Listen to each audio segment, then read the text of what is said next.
2 साल पहले की बात है। पूजा नाम की एक लड़की थी जो पटना के एक कोचिंग कॉलेज में बैंकिंग की तैयारी करती थी। पूजा की कोचिंग क्लास के नीचे एक छोटा सा रेस्टोरेंट था।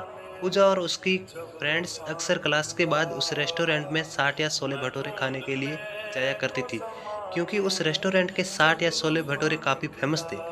एक दिन पूजा का बर्थडे था तो पूजा के फ्रेंड्स ने एक प्लान बनाया कि क्लास खत्म होने के बाद हम लोग नीचे के रेस्टोरेंट में पूजा का बर्थडे सेलिब्रेट करेंगे। क्लास खत्म होने के बाद पूजा के फ्रेंड्स ने पूजा को नीचे रेस्टोरेंट में बुलाया और पूजा को उसके बर्थडे का सरप्राइज दिया। अब सभी को मिलकर बर्थडे सेलिब्रेट करने लगे। अब उस रेस्टोरेंट के एक काउंटर पे एक 24 साल का लड़का कैशियर का काम करता था। जब पूजा और उसके फ्रेंड्स बर्थडे सेलिब्रेट करने के बाद रेस्टोरेंट के बाहर जाने लगे, तब उस लड़के ने पूजा को आवाज़ लगाई, लड़का मैम ये है हमारी तरफ से आपके बर्थडे का छोटा सा गिफ्ट। Puja thank you. रात को जब पूजा ने उस लड़के के द्वारा दिए गए को खोला तो देखा कि अंदर एक छोटी सी प्रिंसेस थी जो कि एक पेड़ के नीचे बैठी थी, और उस गिफ्ट के अंदर एक लेटर भी था। जो पूजा उस लेटर को पढ़ा तो उसमें लिखा था, पूजा आप बहुत ही मासूम और प्यारी हो। जब भी आप रेस्टोरेंट में आती हो तो हमारी नज़र सिर्फ आपके चेहरे पर ही देखती रहती है। आपकी मुस्कुराहट को देखकर मेरे भी चेहरे पर चमक आ जाती है। वैसे मेरा नाम रोहित है। अगले दिन जब पूजा और उसकी फ्रेंड्स रेस्टोरेंट में आए तो काउंटर पे बैठा रोहित ना पूजा की तरफ देखा, लेकिन पूजा ने अपनी नज़रें झुका ली और अपने फ्रेंड से बातें करने लगी। अब जब भी पूजा रेस्टोरेंट आती तो रोहित की तरफ एक झलक देखती और उससे इग्नोर करने लगती। इसी तरह कुछ दिन बीत गए। रोहित पूजा से बात करना चाहता था, लेकिन पूजा की तरफ से कोई जवाब नहीं मिलने के कारण रोहित भी बात करने की हिम्मत नहीं जुटा पा रहा था। एक दिन जब क्लास के बाद पूजा रेस्टोरेंट में आती है, देखती है कि काउंटर पे रोहित की जगह कोई दूसरा लड़का बैठा है। पूजा सोचती है कि शायद रोहित की तबीयत खराब हो गई, इसलिए वो आज काम पे नहीं आया।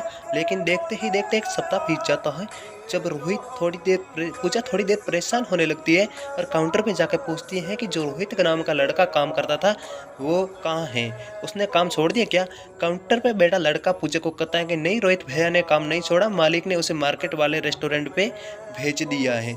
अगले दिन पूजा उस मार्केट वाले रेस्टोरेंट पे जाती है तो रोहित को देखकर उसके चेहरे पे मुस्कान अनेकने लगती है। रोहित पूजा को देखकर तुरंत काउंटर से बाहर आता है और कहता है, मैम आप यहाँ और आपके फ्रेंड्स नहीं आए? पूजा, नहीं, बात ऐसी है कि मैं मार्केट आई थी और मुझे थोड़ी भूख भी लगी थी तो मैं यहाँ आ गई। रोहित, अच्छा काम किया मैम, आप बैठो, मैं आपके लिए कुछ लेकर आता हूँ। पूजा, आपका नाम रोहित है ना? रोहित, हाँ। पूजा, मुझे आपसे कुछ बातें करनी है, क्या आप कल मुझसे क्लास के बाद मिल सकते हो? रोहित, ठीक है मैम, कल मैं क्लास के बाद आपसे मिलूँगा।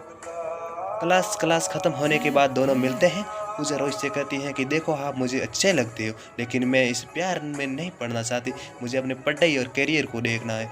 रोहित ने कहा, देखो मैम, मैं ऐसा कुछ नहीं करूँगा जिससे कि आपकी पढ़ाई को नुकसान हो, लेकिन मैं क्या करूँ, आपको देखते ही देखते मुझे कब आपसे प्यार हो गया मुझे कुछ पता ही नहीं चला। अब दिल चाहता है कि अपनी पूरी ज़िंदगी आपके साथ रहूँ। पूजा रोहित की बात सुनकर वहाँ से चली जाती है। रात में पूजा सिर्फ रोहित के बारे में ही सोच रही थी, क्योंकि पूजा के दिल में भी रोहित की प्यार जगने लगा। अगले दिन शाम में पूजा मार्केट वाले रेस्टोरेंट में जाती है और रोहित को एक लेटर देकर वहाँ से चली जाती है। रोहित जब उस लेटर को पढ़ता है तो उसमें लिखा रहता है, रोहित मुझे भी अब तुमसे प्यार होने लगा है। ये पढ़कर रोहित की खुशी का ठिकाना नहीं रहता है। वो उस लेटर को चूमता है और उसको अपनी जेब में रख लेता है। तो इस तरह से पूजा और रोहित की प्यार की शुरुआत होती है। Thank you. Okay, bye everyone, please subscribe my channel and like.